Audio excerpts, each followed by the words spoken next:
All right, welcome everyone to the Power of Image. Today's presentation is on race and sports with our guest, professor and author, Dr. Frederick Gooding, Jr. This presentation is being recorded and will be added to the Anaheim Public Library's YouTube channel, so we ask you to mute your mics and tell the questions. Now, Dr. Frederick Gooding, Jr.'s image project explores race within a variety of cultural contexts, and this media literacy program helps us to become better media consumers, exercising critical thinking skills. Frederick W. Gooding Jr. is an associate professor within the Honors College at Texas Christian University in Fort Worth, Texas, and goes by Dr. G in this venue. He critically analyzes race within mainstream media, and his strength is contextualizing problematic patterns based upon their historical roots. Dr. G's best known work so far is You Mean There's Race in My Movies? The Complete Guide to Understanding Race in Mainstream Hollywood, which has been utilized in high schools and universities nationwide. And I just shared with you the title. I thought this one is what we're talking about tonight, which is You Mean There's Race in My Sports? So welcome, Dr. G, and thank you for taking time to talk with us about systematic patterns of negative narratives in sports. Why don't you walk us through this? Absolutely. Thanks for Divine. Thank you, Joe. Thanks for the invitation. And thank you all who made time to join in on this conversation this evening. And so in terms of the format for tonight, or the game plan, shall we say, right? Because I mean, I would like to think that I would have some license to use a few sports puns tonight. So bear with me as we'll try to tackle this head on, right? Okay, but the idea is that I'll just put out on the table a few thoughts and ideas, and then what we can do is simply react and talk about, you know, what you're thinking, or, you know, what you've seen that corresponds with what we put out on the table thus far. So without any further ado, I just want to also acknowledge the City of Anaheim Public Library System for opening up this space to talk about image, because what we're going to find is that so much of what we're looking at is just hidden in plain sight, right? You know, and I think that's what's so interesting for us, this idea that despite us being in the modern era, 2021, is there still room for us to think critically and push ourselves and challenge ourselves so that we're able to see what's coming before it happens. What we don't want is a scenario whereby our grandchildren chide us and chastise us, saying, why didn't you recognize this back in 2021? Like, why didn't you say anything? Why didn't you do anything? And so hopefully the aim of this conversation is to help us keep that edge so that we don't fall behind. All righty, so by way of housekeeping, I have a small, simple confession to make if we're talking about sports, and that is,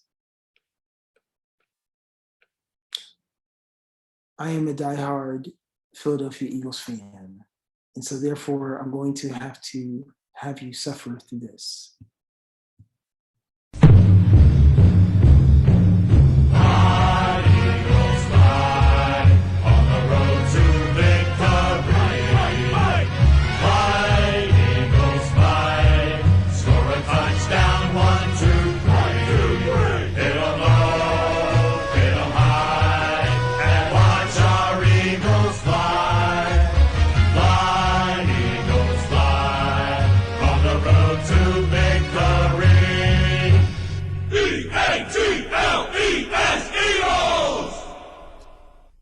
Alrighty, so now that we've got that out in the clear, we can be transparent moving forward. But I think the reason why I play that is because I just want to recognize the connective tissue that sports has become for our society. I mean, I think what's so very fascinating is that sports produces such a wide range of emotions in each of us, right? You know, whether we're just spectating and watching, or if we're actually playing, right? You know, and it's a universal language. I've been all around the world and have literally been in countries such as China and Vietnam where I did not know the language, right? Russia, I did not know the language, but there is this shared understanding of sport, right? You know, whether it be soccer, you know, playing in Mexico, or again, playing basketball, overseas, just recreationally, that is, so, not to mislead anybody. But just this idea that we may not have read the same books, but we may not come from the same neighborhood, but we can share in this thing called sport. And so I just want to acknowledge that sports is an absolutely powerful phenomenon that can bring us together. And so I think it's fascinating to look at how there are patterns within sports that possibly might serve as wedge issues that drive us apart, chiefly at the behest of the mainstream media, right? So why don't we take a closer look as to what that means?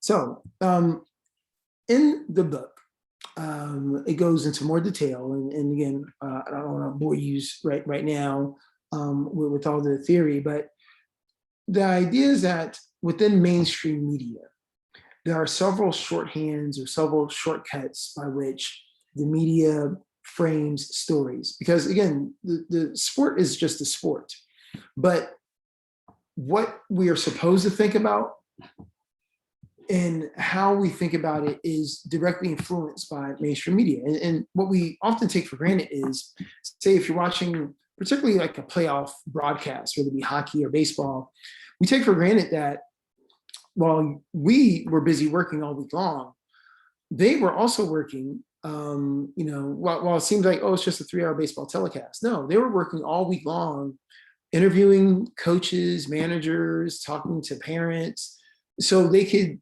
create narratives. And then what they do is, have you ever noticed how magically when they're talking on TV, oh, and Johnson is from North Carolina, and then all of a sudden magically, like, there's like a picture on screen, B-roll footage of like Charlotte. Well, that's because they prepared. So in other words, I know it sounds funny, but not to say they're necessarily manipulating us, but they've prepared certain narratives and storylines by which they choose to focus upon, right? And so if a milestone is coming up, or if there's some longstanding tension, like this person didn't like this person from another team, they're going to have those all queued up and ready to go. And so even though we're watching the telecast and it's a simple matter of, did the bat hit the ball, right? It's a simple matter of that. How we're viewing what we're seeing is going to be framed by the mainstream media that has set matters up. And that's just a small example as to how we take for granted how media frames matters for us to digest. And so what you see on screen is an attempt to wrestle down this larger pattern that many of us are familiar with, but maybe haven't had the opportunity to put language to. And so this larger pattern is based upon what we call Sporto types. So they're reoccurring character patterns within mainstream media that appear on the surface to be quite benign, but in the aggregate, they contribute to these larger ideas of marginalization, particularly when it comes to people of color. And these are, well, now you see, and I don't, those are the Six Sporto Types, right? And again, there's more detailed example in the book, but I'm going to just talk largely about what this means for us as far as us understanding the quality of certain images in front of us. And so what's fascinating is that the Six Sporto Types, those are the 6 different categories. Whenever mainstream media reports upon a Black or brown body, they typically are going to ascribe this Black or brown body to one of these 6 categories. Again, and much of this is unintentional, but the idea is that these categories can be divided amongst 2 poles, fear and fascination. And this goes to this fascinating concept that on one level, mainstream media appears to have reverence, deference, or respect for these awesome feats of skill and prowess. But then at the same time, there seems to be this mixed concern about, well, what these people will do or what they have the capacity to do, particularly if they're not controlled within a sports context. So there's a pendulum that oscillates between fear and fascination oftentimes when we talk about these professional athletes in the mainstream. And so I say all that because I just want us to do a little bit of basic math when we contextualize what it means for the Black and brown body to be described or criticized in public space. When we talk about Black and brown bodies, well, it may not appear to be directly relevant. At the same time, we know that we're connected to history in some way, shape, or fashion. None of us were born in a vacuum. And so it is only prudent of me as a historian to point out that when we talk about Black bodies today, we have to make the direct connection to when the game first started. And what do I mean by that? Well, what I mean is that African American bodies like mine first came to this country back in 1619.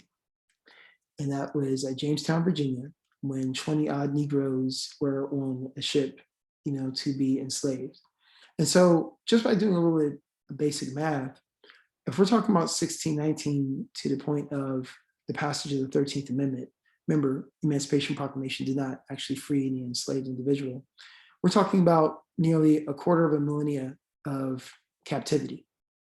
So by doing basic math, that means that since that time period, we've had fewer years of freedom than we had of captivity.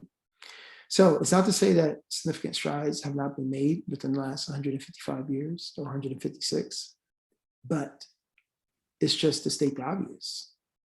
We've been living in a country, in a milieu, in an environment whereby this narrative of objectifying the Black body, that's been a habit that's been in formation and observation for a very long time, right? That's all we want to point out here, okay? So speaking of Black bodies and how they integrate in today's society, why don't we play a little game? Here we have the 4 major sports franchises known around the world. Because when we say race and sports, of course, sports can include a myriad of different sports that you and I both love and like. We talked about soccer a little bit, lacrosse, field hockey. But party people, for the purposes of this conversation, those what we call tertiary and secondary sports are not going to receive much attention. So as much as I love soccer and much as I love lacrosse, they simply do not command the same amount of attention as these 4 leagues that you see on the screen. They do not benefit from the same revenue streams, the same distribution channels, on down the line. And so the fact of the matter is that these 4 leagues that we're looking at on your screen have the most potential for impact. And so it is no secret that you can go to foreign countries and they will talk to you about NBA stars. You'd be hard pressed to strike up a long conversation with somebody who's been following American field hockey. So speaking of which, can anyone tell me when these leagues were integrated? And by the way, when I say leagues and say big business, these 4 leagues, these 4 American leagues, are 4 of the 5 top grossing professional sports league on the planet. So 4 out of the top 5 all come from USA. The 5th, in case anybody was curious, soccer, English Premier League. So for you Manchester United fans and Chelsea fans, that one's for you. All right, so does anyone have any guesses as to when any of these leagues were integrated? Any ideas? Feel free to unmute yourself if you want to participate. Well, Dr. G, I know that nothing happened until after World War II. So it was late 40s and somewhere in the 50s for most of these, but I don't recall which were first. I'm going to guess that baseball was first. Okay. And mind you, the dates that we see on screen are the dates in which the leagues were founded. Oh, good. Joan, you have an idea? Well, I was just going to agree with Joe. I think baseball was very late 40s, 1950. Football was later, I think. Basketball. Oh, are those the dates you're giving us now? Yeah, Oh, okay. yeah. Okay. So yeah, y'all are right. So isn't it amazing? Nothing before World War II. And we often forget that, even during World War II, our armed forces were segregated. Isn't that fascinating? We're going to give you a gun and have you risk your life, all for you to come back home and still have to get your meal at the back of the cafeteria, right? I mean, and so for those of you who are interested, you can look it up. It's called Double V, the victory that many U.S. Black veterans fought against fascism abroad and against racism Yes. domestically. Yeah, it's pretty sad chapter. But yes, when you look at these periods, what's fascinating is how NBA had the shortest time period between founding and integration, and our national pastime, had the longest, right? In terms of Kennesaw Landis, former commissioner, he, shall we say, has some pretty, racist views. I was going to say pointed, but that's too polite. He had some pretty racist views, Kennesaw Landis. In actuality, it's not that long of time period if we think about it. That Black and brown bodies have been fully integrated. Less than a century, of course. And I think it was also fascinating is when you talk about opportunity and the beauty of sport. I've been to every single Hall of Fame up here except for National Hockey League, and I can tell you, and you don't need to go to know this, that what's fascinating is how the history books are littered with nothing but achievements of Black and brown bodies, right? Given the opportunity. So if you open the door, it's amazing how people actually take advantage of going through, right? And so if American sports did discriminate against Blacks, like if it was a train that left the station, I think the question is, well, when did it actually stop, right? When did it actually stop discriminating? So we can say that when those leagues formed and they said, we're not allowing anybody else, we can say that's discriminatory. So the fact that they integrated, does that mean that discrimination stopped or not? Well, that's kind of like the question that we want to open up a little bit. And just to give you a small taste about what racism in sport looked like back in the day, just check out a little bit of this movie clip, this documentary, looking at the history of college football. I'm just going to play a short clip and then we'll move on.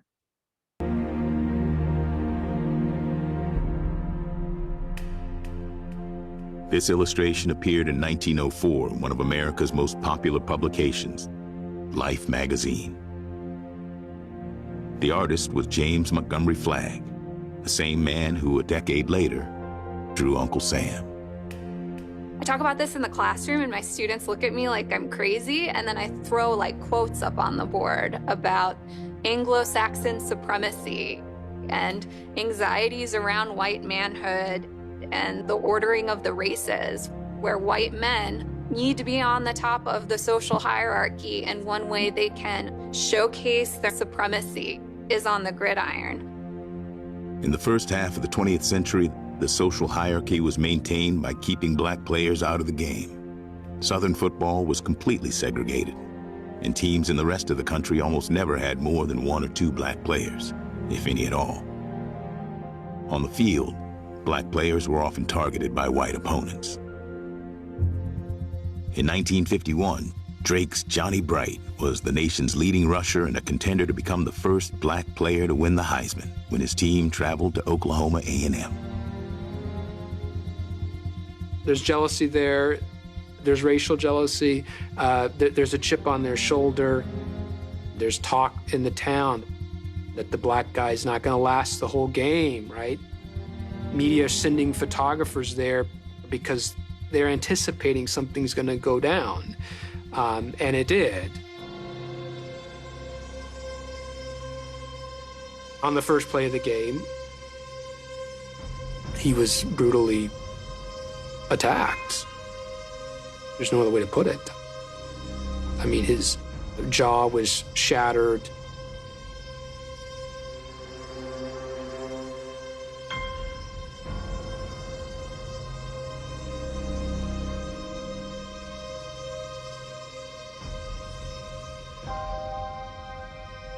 It was a racist attack, and it became a national scandal after the Des Moines Register published a photo sequence of the assault that would win the Pulitzer Prize.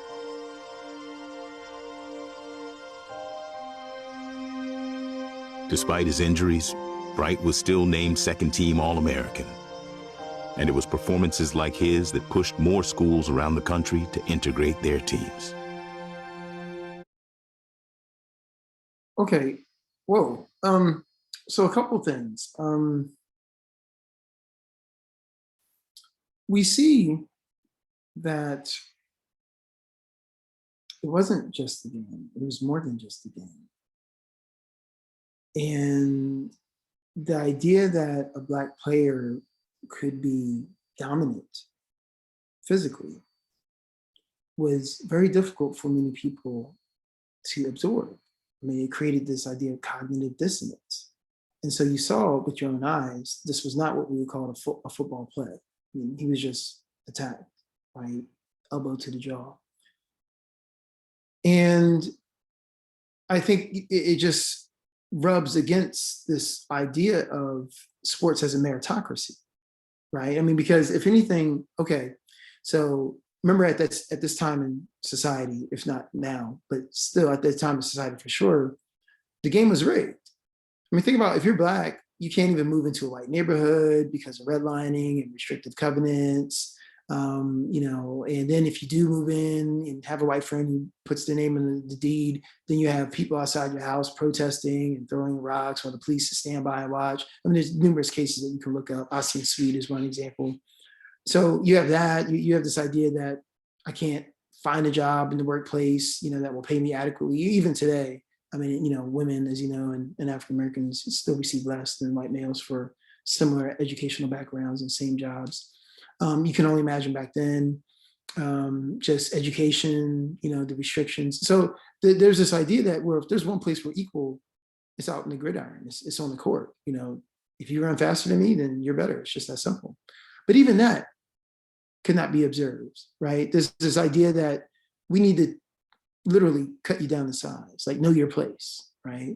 So I'm going to physically attack you. First play has nothing to do with football. It's not like I'm tackling you and I'm, just really trying to, give it to you while I'm tackling you. No, it was just an attack, as in I have to take you down. Why not prove that you're better by winning the game, right? And what's remarkable about all this, so here a white photographer wins the Pulitzer Prize. What does Johnny Bright win? Nothing. His career was virtually derailed. But while it was derailed, maybe at the same time, we can't overlook that he made second team All-American with the wired jaw. OMG.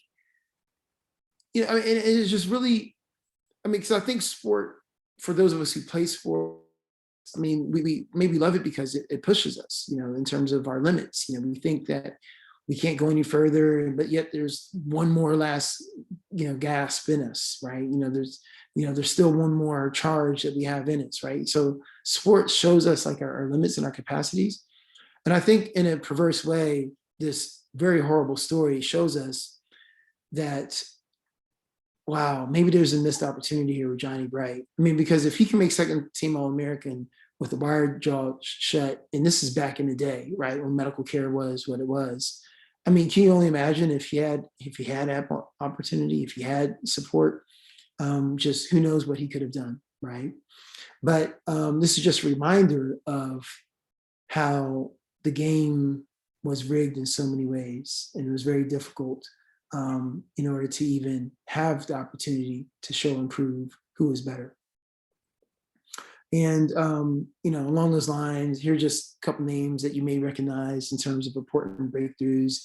Again, when you look at Jack Johnson, first Black heavyweight fighter, very similar, this idea of cognitive dissonance, this idea of Black prowess was just very difficult for many whites to adhere to.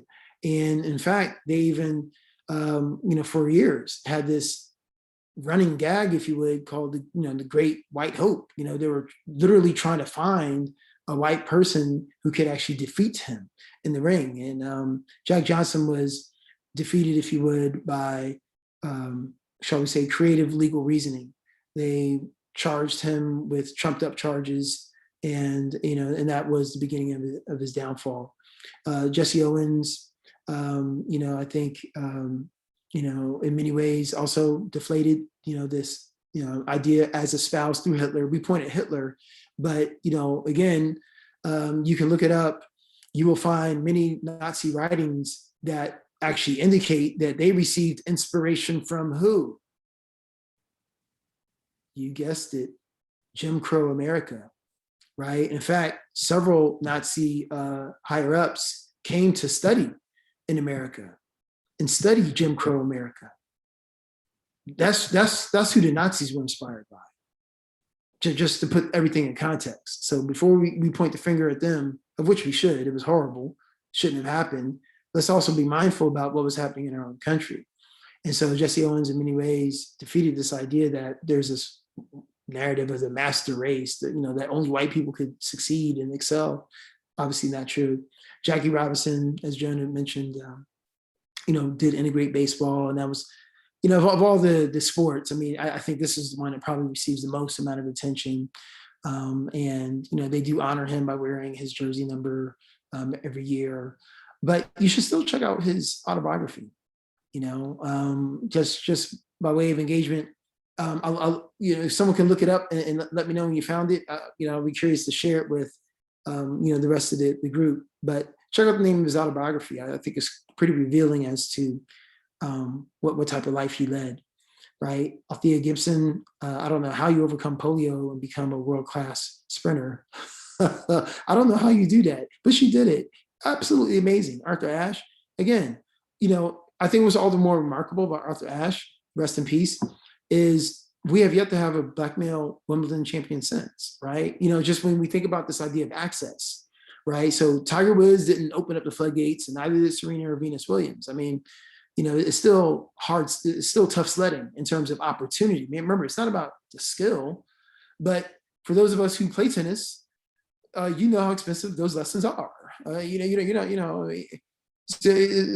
different, in terms of cultivating a tennis game. You have to make significant investment, time, energy, and and oftentimes, you have to play at these country clubs. These are the places that have the tennis courts. And so if anything, it's kind of like similar to SAT scores, where a high SAT score doesn't necessarily mean that the student is smart. It may mean that, but it actually is a greater reflection of socioeconomic status. That's what the SAT score is a better indicator of, right? It's not to say that smart people aren't getting high scores, not to say that, but there's a lot of people who benefit from help, tutoring, support, so that they're able to get these high scores. It doesn't necessarily mean that they can think their way through a wet paper bag, but they have the high score. By the way, anyone catch the name of his autobiography? I Never Had It Made. Yeah. Wow, doesn't that tell us something? I never had it made. Wow, you would think that, he's the first and everybody loves him, and we're making movies about him and things of that nature. Chadwick Boseman, actually, rest in peace, played that role. No, he tells us, I never had it made. It was not all good, right? It was not all good, right? So very, very, very fascinating. And let's not overlook how so many sports stars use their platform to not shut up and dribble, but to talk about what's happening in society, right? This iconic photo, Tommy Smith and John Carlos, right? Or even Muhammad Ali. Does anyone know his name before it was Muhammad Ali? John, what was it? Cassius Clay. Exactly. Now, Joan, while we have you on live, do you remember the reason why? Why would he change his name? Like, what's wrong with Cassius Clay? I think he joined the Muslim religion. Something, Right. the name has something to do with that. You're right. So it was actually, the changing of his name was actually political. It was a political protest. So the idea is that, just like we talked about 1619, the horrible legacy of enslavement, many African Americans don't know their true heritage in terms of their true names and where they came from. And so his perspective was Cassius Clay was a name that was given to me. And so by me trying to make a broader connection to my religion, my faith, I'm now going to adopt a new name. So it was political. Same thing happened with UCLA basketball great Lou Alcindor, otherwise known as Kareem Abdul-Jabbar. Abdul-Jabbar. Yeah, very similar dynamic, right? Yes. And so one of the pieces that I would like to speak to is some of the more present pieces, right? And so again, when I say race in sports, I'm really referring to mostly Black and brown because these are the highest numbers, and therefore they receive a lot of disproportionate attention. We do definitely have issues when it comes to our Native American brothers and sisters, as far as the naming of mascots, like the Cleveland baseball team, the Washington football team, the Chicago hockey team, right? Things of that nature. And I think those are still unresolved. But in terms of the actual players, we just have so few. We have so few, Asian American, basketball players. We have a few sprinkling within baseball, but when we talk about race, when you see, the patterns that we're talking about, we're really talking about Black and brown bodies within the 4 major professional sports leagues, right? But what's fascinating is how, whites actually dominate sports in ways in which we may take for granted. What do I mean? Well, here are the 4 principal ways I would identify by which whites dominate and influence sports, right? That shape these conversations we're having. So that's within the realm of ownership, corporate sponsorship, attendance, and sports media, right? And these are the 4 components that make the playing field maybe not so level, right? Think about ownership. I think there's like one in basketball, and that would be Jordan, like as in the Jordan. There's one minority owner in football, and that'd be Saheed Khan. There's one Asian American owner of the New York Rangers. But so we're talking about 1 out of 30, 32. So again, statistically not significant, right? And then so think about how that dovetails into this idea of corporate sponsorship. I think the list is probably going to be very, very small. If you go to your local professional sports team and find out how many corporate partners they have that are not white owned, right? Think about how so many of these stadiums are named after the big boys, Fortune 500 companies, the Target, Staples Center, right? American Airlines Arena, things of that nature. And so when you talk about, these companies, they're great. I patronize them myself, but none of them are Black owned or Latino owned and Native American owned, right? And so, that's another aspect by which when you look at who then does the league cater to, when you talk about corporate concerns or, our sponsors are concerned. Well, again, this is another avenue for not just white voice, but a corporate voice, right? That may have a different value system than you and I even. And so, and that's, magically, even when people get called and selected, it's no surprise that, when you look at attendance, that if you have the time and the leisure and the disposable income to patronize these sports, how that's going to influence the coverage of these sports as well. One of my favorites is, has anyone heard of in baseball, the businessman's special? Does anyone know what that means? In baseball? Okay, great. Well, what that means is that it's the affectionate name of a baseball game that starts at 1 p.m. Because I don't know about you, but many of us are working during the day, right? Many of us are working during the day. We have jobs. But the businessman special is if you're entertaining a client, you can take the train or whatever downtown and enjoy national pastime in the middle of the summer, right? In the middle of the day, like a Tuesday, like 1 o'clock, right? But if you think about it, how many of us can afford to do that, right? If you're not a school teacher and have your whole summer off, like how many of us can just afford to do that, right? So that's one of the subtle ways in which we end up privileging, others, in these type of spaces as far as who's actually showing up. Again, go to your, again, when COVID ends, but go to your baseball, hockey, football game and see who's actually in attendance, right? As far as patronizing, even though the people in the field may look different. And then finally, sports media. When I say sports media, I have, a little bit of data here I'd like to share with you. For example, when we look at attendance, I think Chicago is an excellent example where 4.5% of all ticket sales are African-American, but yet 37% of the city is African-American. right? It's telling us something, right? As far as, who actually has the ability. That was a picture of Saeed Khan. So I think what's fascinating about sports, again, we talked about meritocracy, rules are consistent, playing field is level, right? It's not like when playing basketball, one end is 9 feet high, the other end is 10 feet, and somebody's at a disadvantage. No, it's 10 feet for both. And there's an equal amount of time for both parties with which to try to compete and win. But when it comes to sports media, though, perhaps the playing field is not quite as level, not quite as even. So you can see for your own eyes what the data says, right? Look at that fourth column, right? The far right column, and it's clear that white males have a disproportionate amount of influence in terms of the voices that we see and hear as far as media coverage. It's not to say that all white males are racist and they're incapable of, writing a fair story, but at the same time, it's also to state that if you're lacking perspective, if you're lacking voice, then it's possible you can repeat unwittingly some of the patterns of old, right? In terms of how we cover and how we describe what we see, right? Again, editors, reporters, designers, it's all white dominated, white male in particular, but then when you combine white males and white females, it's overwhelming, right? It's overwhelming. So which leads me to this point. When you watch sports media, here's what I want you to do. If they're describing a Black or brown player, I just want you to pay attention to the tone and the quality of the coverage, because all athletes are under pressure to perform, okay? White, Black, brown, whatever, all athletes. But here's what I have found.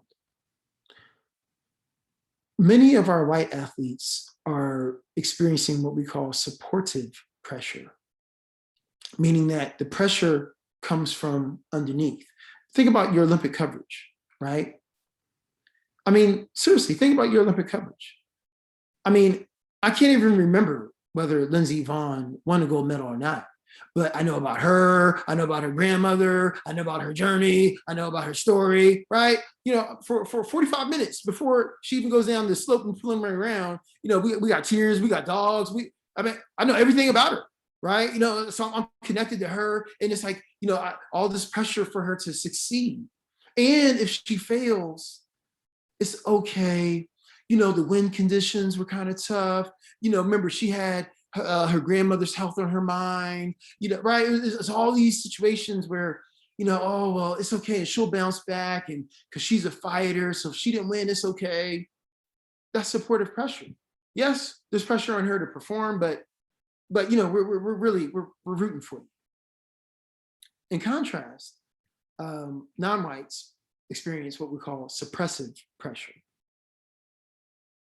right? So think about LeBron James. OMG, how can he miss 2 free throws at the end of the game? This is unacceptable. This is ridiculous, right? All this ink spilled. What? LeBron James said what? What? I mean, who gave him the power and the audacity to talk about what's going on in China? He needs to focus on basketball.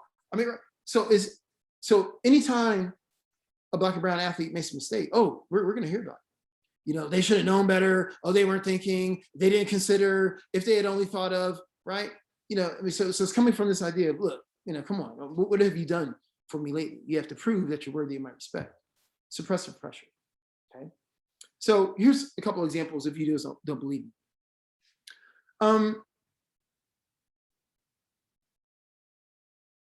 You all tell me. I mean, what do you guys see? What do y'all think about the picture of the coach on the left-hand side? He's the gentleman with the glasses. His name is David Fizdale. He was the coach of the New York Knicks and was fired. But what's your impression of the picture? What does the picture tell us? I don't need 1,000 words, but just a couple.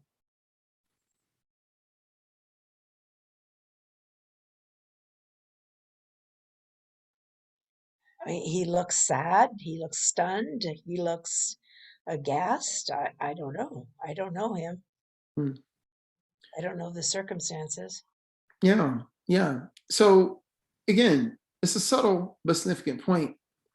But let's not forget that they take hundreds, if not thousands, of pictures during a season. Oh, yeah. Right. So my point is that this is not the only picture available to them. But you're right. He almost looks like a gas, like he's somewhat confused, like he doesn't know what's going on, which I think kind of underscores the point of why he was fired. But and for all we know, maybe there's more context. I mean, and if you follow basketball and follow the story, then you'll know that he had less than a year on the job. The Knicks are notoriously known for the dysfunction in terms of the front office, and not to mention, former great Charles Oakley actually called out the owner for racist practices, and so, there may be a little bit more context there, but this idea that he just looks like he doesn't know what he's doing, right, is a subtle way by which we're talking about how the playing field can be tilted. So even like you said, Joan, that you don't know this person, but just by looking at the picture, I mean, the picture is not suggesting that something was wrong with the firing. This is a man of esteem. He's a man of pride. It's almost as if, well, yeah. I mean, based on how he's looking, he doesn't know what he's doing, right? So this is how a narrative can be framed. This is just one example. Let's just move on, right? Now, they did win subsequently, so good for the Dodgers, good for Dave Roberts. But this is a couple years ago when they were trying to make that breakthrough. Breakthrough ever since the 80s when they last won with Tommy Lasorda. So here's the situation. In this game, it was winner take all. Dave Roberts brought in his pitcher who's the ace all year long. So in baseball, what happens is your pitcher who's the best is called the ace. But in pitching, it's hard to pitch every day. So what they do is they typically have about 5 days, they have a rotation. So it's usually about 5 days or so in between starts. That way the arm can rest, they can be at full strength. Well, because it was the playoffs, there was less than 5 days time, but Clayton Kershaw is his best pitcher on the staff. And Clayton said, give me the ball, coach. I can go out there and get you these outs so we can move on as a team. I'll get rest in the next round. Unfortunately, Clayton Kershaw gave up not one, but 2 home runs, and the Dodgers lost. But remember what we said about supportive and suppressive pressure. Rather than the headline be, Clayton fails to deliver again, right? Kershaw gives up key home runs, Dodgers going home. No, those aren't the headlines. The headline is, and you can read it, the loss is on Dave Roberts. Oh, interesting. So it's the manager's fault. Now, again, there is some credence to this idea of the manager having to make these chess moves and having to decide when to pull a person, when to put a person in. But at the same time, party people, Dave Roberts did not throw the sinker that hung too long and got cracked out of the park twice. He didn't throw the pitches. I mean, look, here's a different article, different source telling us the same thing, right? Dave Roberts will have to own the Dodgers disaster. So it's the evil Dave Roberts. Interesting, right? Interesting, right? And again, if you're watching the playoffs this year, NBA playoffs, if the Lakers lose, I want to see the headlines that say Frank Vogel failed the Lakers, right? Frank Vogel, coach of, I'm just curious to see if those headlines come about, right? Where we isolate the white male coach as the source of the failure for the entire team not advancing in the playoffs. Okay, so this is an example of that suppressive versus supportive pressure, right? Where again, oftentimes people of color are given an extra layer and lens of scrutiny. This is a fun one. KSI beats Logan Paul in rematch. What does the picture tell us? Well, actually, here you might be confused, right? Who's Logan Paul and who's KSI? So what if I told you Logan Paul is the gentleman on the right? Oh. So the gentleman on the right, the one throwing the punch, is the one that lost the fight. Okay. Does it look like he lost the fight, Joan? No. What does it look like? No, they're trying to give the impression that he was the winner, I would think. And look at this poor guy. How could he be the winner if he's getting beat up? Joe, now you're starting to see what we're saying. These are the ways in which we are being framed. So the man of color, the black male on the left, won the fight. But he's not pictured as victorious. He's not pictured as triumphant. If anything, he looks like he's taking the brunt of the beating. And so the language, the framing, the picture, all these elements combine for what we're talking about as far as supportive versus suppressive pressure. And you can imagine how, pictures like this, headlines like the one I just showed, you can imagine the cumulative effect over time, right? When you're just looking at a sports page, just opening it up real quickly, you can imagine the cumulative effect over time, especially, and again, this goes back to what we said a couple slides ago, when there's so little diversity in these spaces, sports editor room, right? The copy room, right? Think about the people making these decisions. If there's so little diversity, then there's hardly anybody to challenge, say, hey, wait a minute, hold up. Wait, why are you using that picture? Right? I mean, I have a question. Wait. So if there's no one around to ask these questions, well, this is the pattern that we're going to receive, right? And here's one final example I would like to share with you is that here is Jermaine. And here's a story whereby Jermaine apparently lost his job after tweeting out death threats. So I think we all agree, tweeting out death threats, no bueno, right? No bueno. Okay, so I have no argument there. I'm not here to defend death threats. But in the name of context, I just thought I would throw out a couple more details, and then you all tell me whether this changes your opinion of the situation or not. So what if I told you that he played for a team that historically has been terrible, right? I think they made playoffs this past year, but they've historically been terrible, Cleveland Browns. So losing is very frustrating because for many professional athletes, in order to become a professional, you have to be pretty good, and most likely you're used to winning, right? At the high school level, collegiate level, you're not going to be a hardcore loser and make it to the professional level. You have to experience success individually and at a team level in order to get this far. You have to. So losing, especially, I mean, even though they're getting paid, people take it very personally. It's their craft, it's their job, right? I mean, think about how I can still remember, Monopoly games I barely lost that, I'm still a little sore about, right? And don't talk to me about Scrabble, right? Those are fighting words. So, I mean, again, I'm just an amateur. No one sees me on TV, right? We have a couple people tuning in on YouTube right now. But so you can imagine, where the stakes are higher for somebody who's getting paid professionally. Okay, but still, death threats, that sounds extreme, Dr. G. Okay, I hear you. But what if I also told you that, see, that's why I circled it. But what if I also told you that, that he, when he made these tweets, he still had his uniform on in the immediate aftermath of a close but tough loss. So here's all I'm saying, right? I didn't say death threats are cool, but I don't know about you, but sometimes I've been in situations where it's been hard to control my anger. I'm just admitting the truth. And I think if anyone is being honest in our chat room, they will admit that maybe the same thing has happened.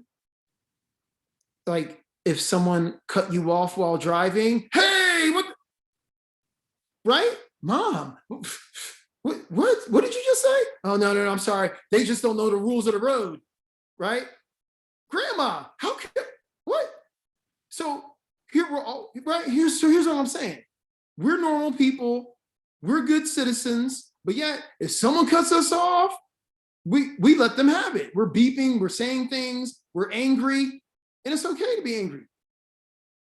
So we're angry and we say things that maybe we wouldn't prefer for our children to hear publicly. But when you get angry, you get angry.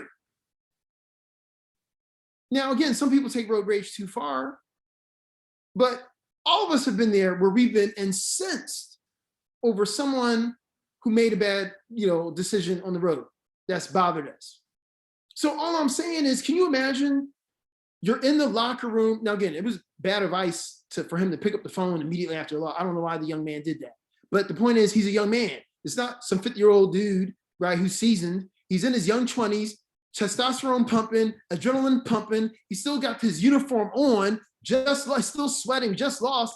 And I tune in. Maybe I'm trying to get some support from my family, just to remind myself that, it's just a game. And then I see not just tweets, but racist tweets, people. Racist. Like, I put my body out here on the line. I'm sacrificing. I go to practice every week. This is hard as nails.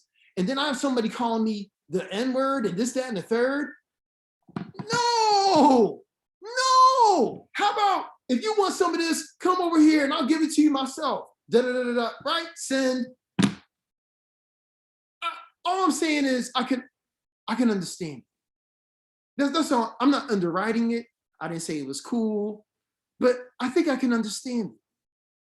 And so what I'm thinking is, Jermaine, come on, let's talk about this. You can't pick up the phone immediately after your loss, son, right? Just leave it with the family, cool down. You don't want to say something that you're going to regret.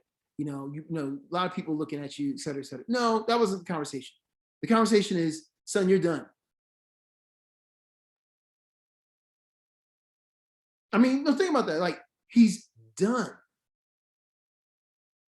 Can you imagine, like, if you made a mistake today and then, like, you walk in tomorrow and you're done with your job, like, your job is done. I mean, like, what type of job do you have where if you make one mistake, like, you're done? But that's what happened to this man. Many of us live a life where we can make mistakes. I'm sorry. Okay, we have meetings and, you go back and forth and okay. No, he's done. And there's no defense. There's no one talking about the racism that he experienced. It's, no, son, you can't threaten our fans who pay for your salary. Know your place. So that's all I'm saying, that there's always more to the story. There's more than one way to look at it, right? And oftentimes when it comes to mainstream media, we're often limited by the perspective we receive. So in conclusion, and I'd like to get some thoughts if anyone has any. Sports are a good form of exercise, as in exercising, demons from our society. No, but in all seriousness, I mean, I think that sports can be extremely cathartic, right? This idea of beating the odds. We now understand, why, football in particular and basketball might have such a cathartic appeal, tangible appeal to many Black and Browns, right? I mean, think about it. If you feel life is rigged against you, I mean, think about it, right? By any metric, but me as a Black male, and again, I'm doing, fairly well for myself, only on account of, by grace and providence. But me, Black male, my life expectancy is shorter than that of white women. I'm supposed to earn less money. I'm supposed to have more stress, right? I'm supposed to, any negative factor. I mean, when I go to the car dealership, I'm supposed to get a worse rate than, say, Joe Portrayals is. I mean, just anything you look at across the board, it's like I'm supposed to lose. The game is like not designed for me to win, like someone like me, right? But we are winning because we're in this space right now, where we're having this conversation. We are winning. But the point is, you can see where football might appeal to someone who feels as if the deck is stacked against them. Not feels, but they know it. This idea that it's just me and I can control how I move. I can make people miss. I can run people over and I can make it to my destination, end zone, touchdown. Or even think about like dunking in basketball, how cathartic that can feel. Even if we lost the game, the idea is that when I dunked that ball, you couldn't stop. Period. End of story.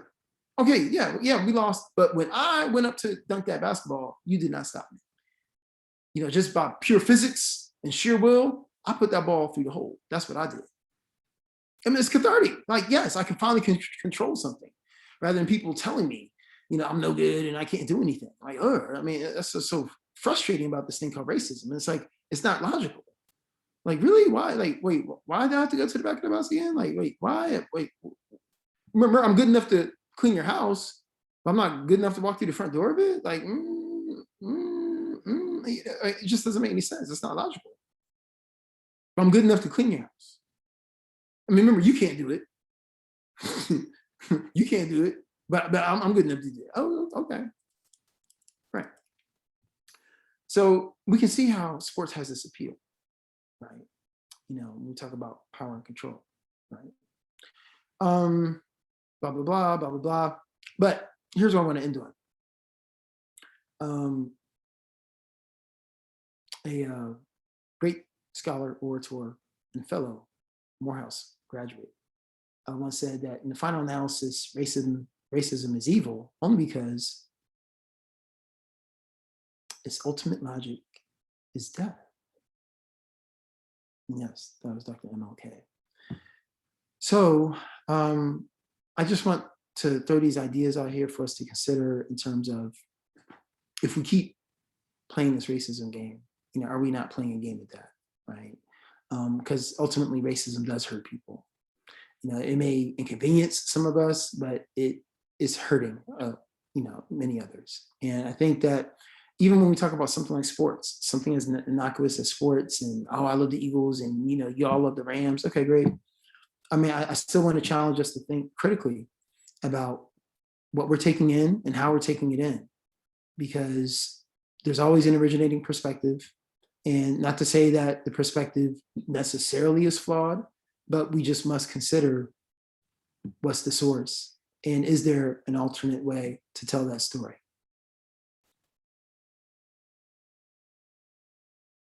Thank you. Thank you, Dr. G. Are there any questions from our participants tonight? I just wanted to say, oh, sorry.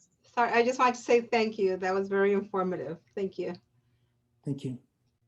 Dr. G, what I really liked about your book is you gave countless examples, side-by-side analysis of sporting events and every sport, where you showed how that perception of whether it's supportive or suppressive has been exhibited side by side. You did a really good job of, making sure that your examples were like is like, apple is apple, to be able to show someone who might not really isn't used to analyzing mainstream media, some good examples of like, here's what it looks like in perspective when you take them side by side. It's hard to sometimes analyze when you just watch without context, without that critical filter going on. So I really appreciate the thoughtfulness of your books and of your presentations with us. Thanks so much for giving us another night's worth of stuff to ponder and to help change our lives. And I want to invite everyone to join us next month for our third presentation in the series. And this one's going to be focused on race and hip hop, which I understand is one of your, favorite topics. Is that correct? Yes, sir. I'm looking forward to it. And thanks again to the Friends of the Anaheim Public Library for supporting this series. And most especially, thank you to you, Dr. G, for spending this time with us. Listen, Joe, I'm very appreciative of you, being so dedicated to opening up spaces where we can come together and simply just talk and consider different ideas. I'm glad you found the examples helpful. I appreciate that feedback, because we want to provide as many access points as possible for people to join in on the conversation. And I believe in data and facts. I have an opinion, but I don't want you to rely upon my opinion. I want you to form your own opinion after you're able to analyze and assess the data. And so again, there's my information. If you're out there in the sports world, whatever, and have a question, or you're thinking something, feel free to engage with me so we can continue the dialogue, because ultimately when it comes to race and sports, for some of us, it's not a game. See you next time.